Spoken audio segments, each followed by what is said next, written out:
সবলীকৰণৰ লক্ষ্যৰে মুখ্যমন্ত্ৰী আত্মনিৰ্ভৰ অসম 2.0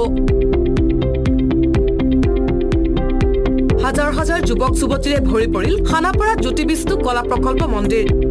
৭৫,০০০ যুৱক যুৱতীক এই আঁচনিৰ দ্বাৰা প্ৰদান কৰা হ'ল ধন মুখ্যমন্ত্ৰীৰ এই আঁচনিৰ দ্বাৰা ৰাজ্যৰ হাজাৰ হাজাৰ উদ্যমী যুৱক যুৱতীৰ হাতত মুখ্যমন্ত্ৰীয়ে তুলি দিলে চেক মুখ্যমন্ত্ৰীৰ আত্মনিৰ্ভৰ অসম অভিযান আমাৰ উদ্যোগ বিভাগৰ দ্বাৰা অসমৰ যুৱক যুৱতীসকলৰ বাবে ৰচনা কৰা এখন বিশেষ আঁচনি এই আঁচনিখনৰ জৰিয়তে আমি বৃত্তিগত স্নাতকসকলক ৫ লাখ টকা আৰু সাধাৰণ স্নাতক বা সাধাৰণ শিক্ষা লাভ কৰা সকলক আমি ২ লাখ টকা কৰি আগবঢ়াওঁ এই আঁচনিৰ দ্বাৰা প্ৰফেচনেল ডিগ্ৰী লোৱা সকলে লাভ কৰিব ৫ লাখ টকা আৰু সাধাৰণ ডিগ্ৰী লোৱা সকলে লাভ কৰিব ২ লাখ টকা মুখ্যমন্ত্ৰীৰ আত্মনিৰ্ভৰ আঁচনিৰ প্ৰথম পৰ্যায়ত এই ধন লাভ কৰিছিল ৰাজ্যৰ ২৫,০০০ যুৱক যুৱতীয়ে আৰু 2.0 অধীনত ৭৫,০০০ যুৱক যুৱতীয়ে লাভ কৰিব এই আঁচনিৰ দ্বাৰা ধন প্ৰথম পৰ্যায়ত প্ৰদান কৰা হ'ব ২৫,০০০ টকা আৰু পৰৱৰ্তী সময়ত কিস্তি হিচাপত প্ৰদান কৰা হ'ব বাকী ধন এই ধন লাভ কৰাৰ পিছত ৩ দিনৰ বাবে দিয়া হ'ব বিশেষ প্ৰশিক্ষণৰ অন্তত দিয়া হ'ব এই ধনসমূহ ধন লাভৰ পিছত এবছৰ নিৰীক্ষণ কৰা হ'ব সেই বিশেষ ব্যক্তিগৰাকীক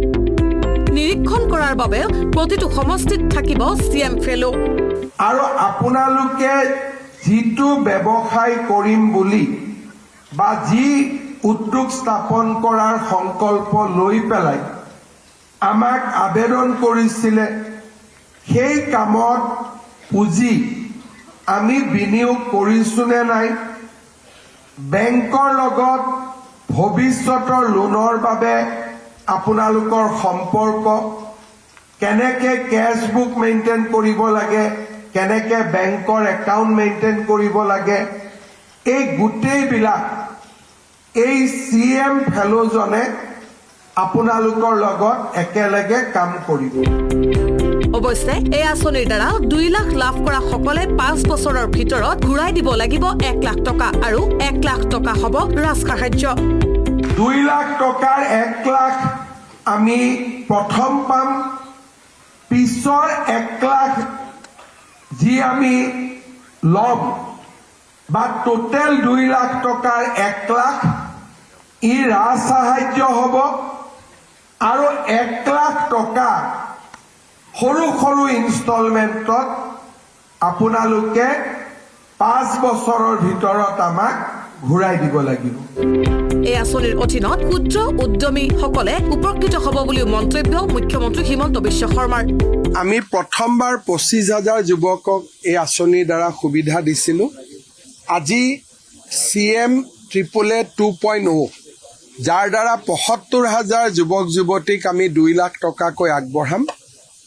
তাৰ আজি আৰম্ভণি হ'ল ৯ তাৰিখে ডিব্ৰুগড়ত আছে এনেকৈ এই মাহৰ ভিতৰতে আমি এখনকৈ মিটিং কৰি আমি সকলো যুৱক যুৱতীক পুঁজি বিতৰণ ভিডিঅ' জাৰ্নেলিষ্ট কিংকৰৰ সহযোগত প্ৰিয়ংকা দাসৰ ৰিপৰ্ট আসাম টক্স